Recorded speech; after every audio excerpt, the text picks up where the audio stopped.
population to be enumerated in population censuses.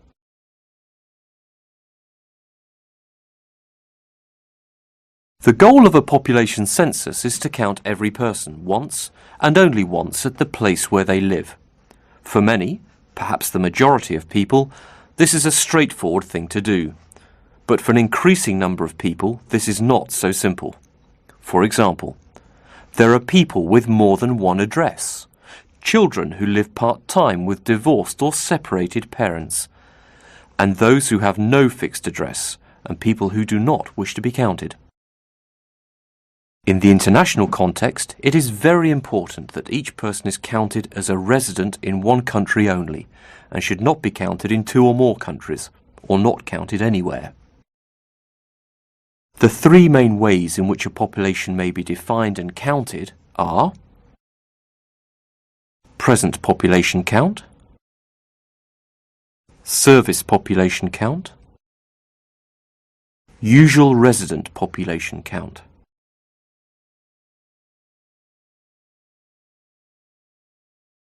A present population count is the simplest form of counting populations. People are counted at their place of enumeration. Usually this is the dwelling where they spend the census night. So, foreign residents who are in the country even temporarily at the time of the census will be included, and usual residents of the country who are absent at the time will be excluded. A present population count removes complications associated with the idea of place of usual residence and can reduce the incidence of double counting or missing people. A present population count can be used together with information on migration flows to produce an estimate for the national resident population of a country. However, data on migration flows is weak in almost every country, and residents who are temporarily outside the country at the time of the census may be missed. In addition, this approach may not provide an accurate geographic distribution of usual residents for effective planning and policy purposes.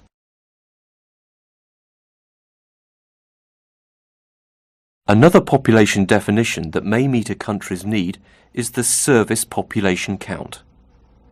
Types of service population count include daytime populations, working populations, and visitor populations. In some countries, there may also be an interest in foreign service populations, consisting of persons residing abroad who cross the border regularly to provide or consume services. This is particularly important in the planning and provision of transport. A service population count may be required if the normal population count does not accurately represent the demand for or provision of services in a country or part of a country. Service populations are relevant where a significant proportion of the population providing or using services in an area are not usual residents of that area.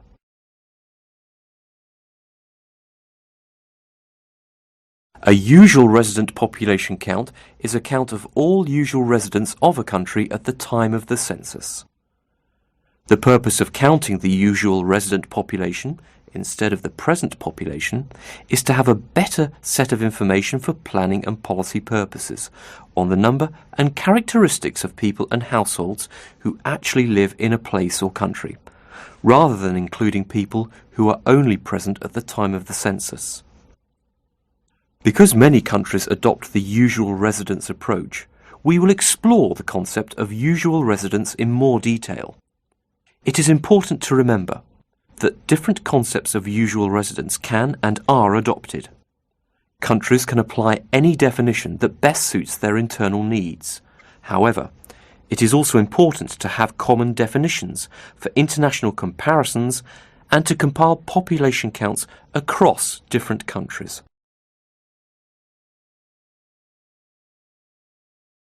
The usual resident population is based on the idea that each person should have one and only one place of usual residence. The purpose behind this concept of usual residence is to collect information on the numbers and characteristics of people associated with the place where they actually live, rather than where they may have been at the time of the census.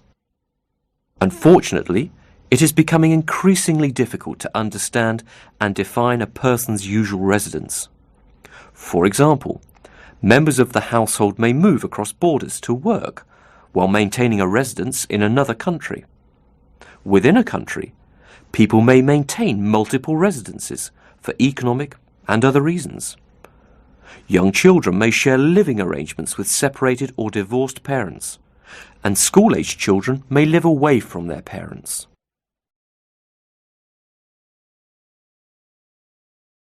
A major issue is how to define the place of usual residence for people who change their place of living, especially those who do so frequently. It is important to put a threshold to define the minimum time a person needs to live in a place to be considered as usual resident. A time period as such helps to understand what type of population we are counting.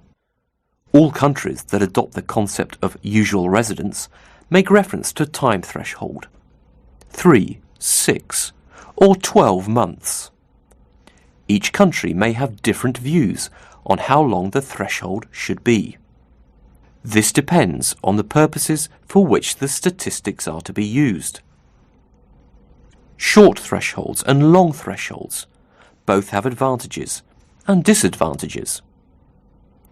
Shorter thresholds, such as 3 or 6 months, include people who are moving for short periods, as usually resident.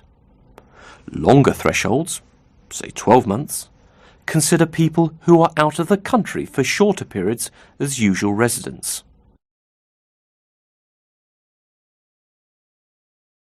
When defining people's place of usual residence, one can also take into account their intentions. The objective of this is to consider where people expect to stay after the census, in addition to the place where they actually stayed before the census. This concept is particularly important in the issue of how to count temporarily present or absent persons, which will be discussed later. While the time threshold is a quantitative measure, it is certainly subject to error. People can have difficulties to accurately understand how long they have lived in certain places. However, intention by nature is subjective and more prone to error.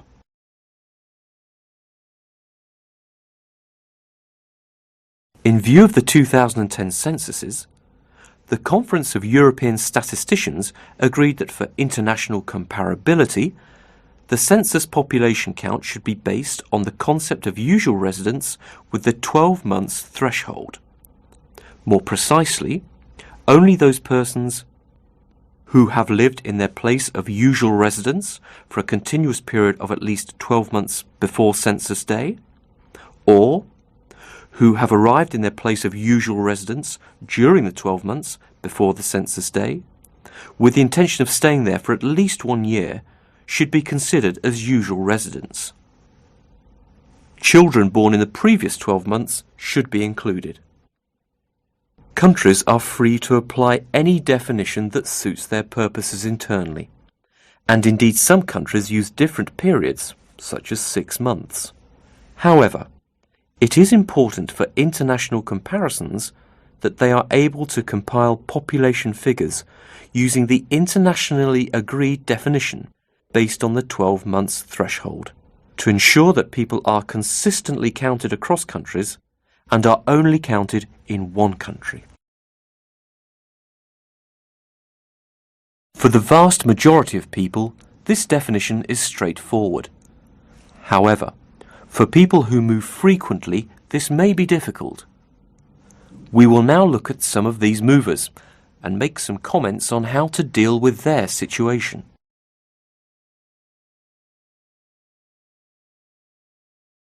People who work away during the week and then return to their family home at the weekend should consider the family home as their place of usual residence. It doesn't matter if the workplace is in another country. This should not cause major difficulties, as most persons in this situation would consider the family home as their place of usual residence.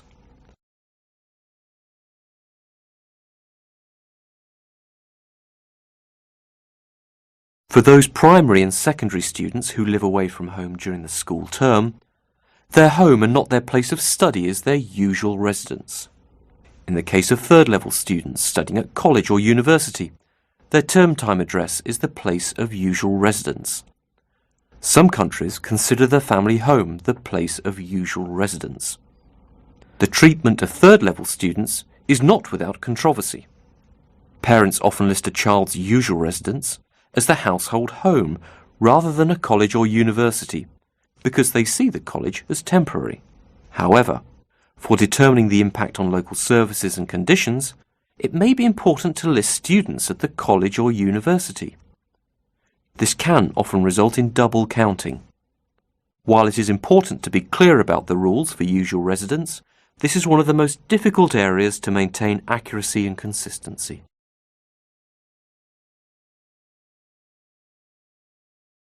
People who regularly live in more than one residence during the year should be counted in the place where they spend the most time, irrespective of whether it is abroad or not. If a child alternates between two households, as is often the case for children of divorced or separated parents, then the household where they spend the most time is the place of usual residence. If there is an equal amount of time spent between both parents, then they should be counted at the household where they are on the census night.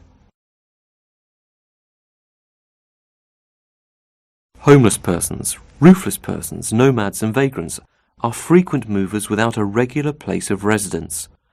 Therefore, for these people, the concept of usual residence does not readily apply. In these cases, the place of enumeration at the time of the census should be counted as the place of usual residence. Persons who are usually resident in the enumeration place, but are absent or expected to be absent at the time of the census for less than 1 year, should be considered as temporarily absent persons and thus included in the total usually resident population. On the other hand, those persons who are living in the enumeration place at the time of the census, but are expected to be present for less than 12 months, are considered temporarily present persons, and therefore should not be counted in the total usual resident population. To enable different population counts to be compiled, separate information should be collected for each household and for each person within a household concerning 1. Persons usually resident and present at the time of the census. 2. Persons usually resident but temporarily absent at the time of the census. 3. Persons temporarily present at the time of the census but usually resident elsewhere. To obtain the total population of a country or a region of a country, it is necessary to add together persons who are usually resident and present, and persons who are usually resident but temporarily absent. The total usual resident population should include all persons who are usually resident irrespective of their legal status. This means that illegal, irregular, or undocumented migrants should be subject to the same rules as everyone else. This also applies to travelling asylum seekers and persons who have applied for and have been granted refugee status. In the case of military and diplomatic personnel and their families located outside the home country, they should be counted as part of the total usual resident population of their home country. Equally, foreign military, naval and diplomatic personnel temporarily located in a country should not be counted as part of the total usual resident population. Some countries choose to keep separate counts of these groups.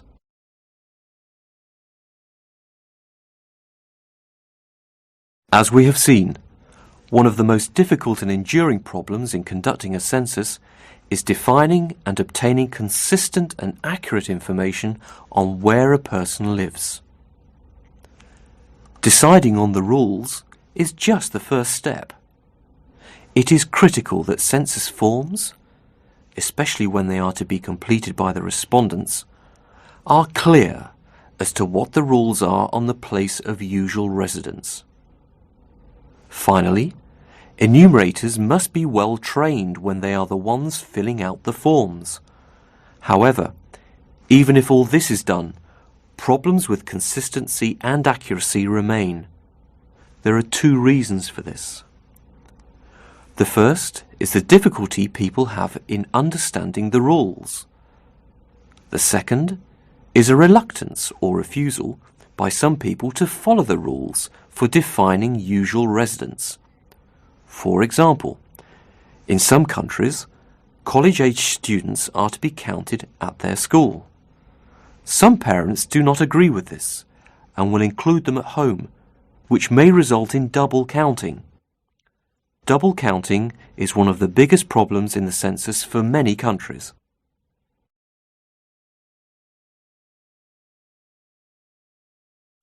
Some suggestions have been offered to try to deal with these problems. Improvements in algorithms to detect possible cases of double counting and improvements in technology, such as handheld devices, will ease but not eliminate this problem. In another approach, the person or enumerator is not tasked with deciding on the place of usual residence. Instead, a series of questions are asked concerning current and other residences, time spent in these residences, places of employment, voting, and the sharing of children. An algorithm is used to make the final determination based on the answers. This approach has some obvious problems, such as the additional burden on the respondent and the accuracy of the algorithm.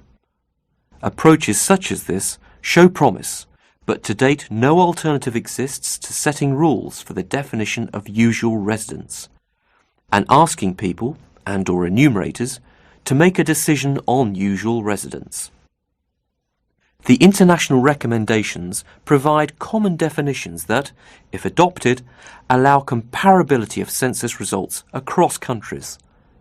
If countries do not follow the international recommendations on usual residence, for instance with regard to the length of stay or the place where college students should be counted, the results will be affected, and an additional burden will be placed on them to make the results comparable with other countries.